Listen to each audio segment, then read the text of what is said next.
કેવું રહ્યું બાવા બન્યા પછી? બાવા બના પછી આમ સારું રહેશે, નથી સારું રહેતું પણ શું કરે યાર, કિસ્મત મેં આવે પાંદડું લાફો મારે વાંદરો, એવી હાલત થઈને પડી ભાઈ. ના હોય ત્યાર પછી અચ્છા યાર કોઈ કામ ધંધો નથી તો કરવો પડે, મજૂરી કરો. ચક સારું આશ્રમ હોય તો આ બાપુને દાવાનું છે. એક આશ્રમ છોડીને આવ્યો હે, ગુરુને મેલીને આવ્યો, જેમ કે ગુરુ મળ્યા ચેલા જેવા, ચેલો મળ્યો ગુરુ જેવો. તો ચાઈ મેળ પડે તો પાડવાનો છે. આ બાપુ પુષ્પારાજ ઝુકેગાની ઘાયલ બાપુ છે. મિત્રો, બનાસકાંઠાના થરા એરિયામાંથી વાયરલ થયેલા આ ભાઈ, અત્યારે આ ભાઈનું સોશિયલ મીડિયાની અંદર ઘાયલ બાપુ તરીકે નામ ખૂબ જ વાયરલ ચાલી રહ્યું છે. તો શું હકીકતમાં આ ઘાયલ બાપુ છે કે નહીં? આમનું નામ કેમ ઘાયલ બાપુ પાડવામાં આવ્યું? અને અત્યારે હાલ લોકો એવું કહી રહ્યા છે કે આ બાપુ કેમ બની ગયા? આ બાપુને એવું તો શું કારણ પડ્યું કે કોઈ આમ વ્યક્તિમાંથી બાપુ બનવું પડ્યું? મિત્રો, આ ભાઈ જે દેખાઈ રહ્યા છે એ કોઈ બાપુ નથી, આમ વ્યક્તિ જ છે. પણ મિત્રો, કામ ધંધો ન મળતા આ ભાઈએ ભગવા કપડાં પહેરી નાખ્યા અને બાપુ બની ગયા.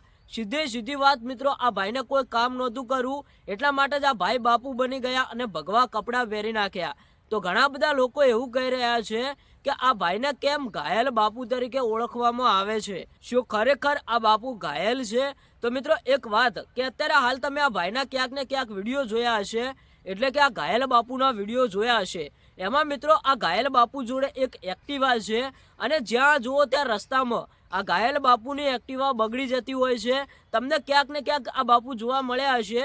આ બાપુ તમને ક્યાંક ને ક્યાંક જોવા મળશે ને, તો મોટા ભાગે તેમનું એક્ટિવા સરખું કરતા હોય, રિપેર કરતા હોય એવી સ્થિતિમાં તમને જોવા મળશે. એટલે કે આ ભાઈનું એક્ટિવા 24 કલાક બગડેલું હોય એવું કહીએ તો પણ ચાલે. જ્યાં જુઓ ત્યાં તેમનું એક્ટિવા બગડેલું જ હોય. અને મિત્રો, એક બીજી વાત કે તેમના એક્ટિવા ઉપર તે ગેસનો બાટલો, સગડી, કોઈ પણ ખાવાનો સામાન, બધું સામાન લઈને મિત્રો આ ઘાયલ બાપુ ફરતા હોય છે.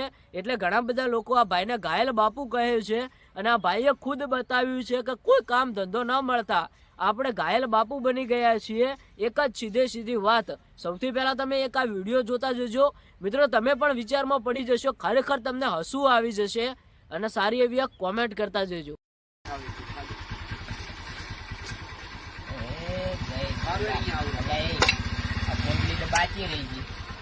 કુંડલી અંદર હશે, અંદરલા ભાગમાં હતી ને.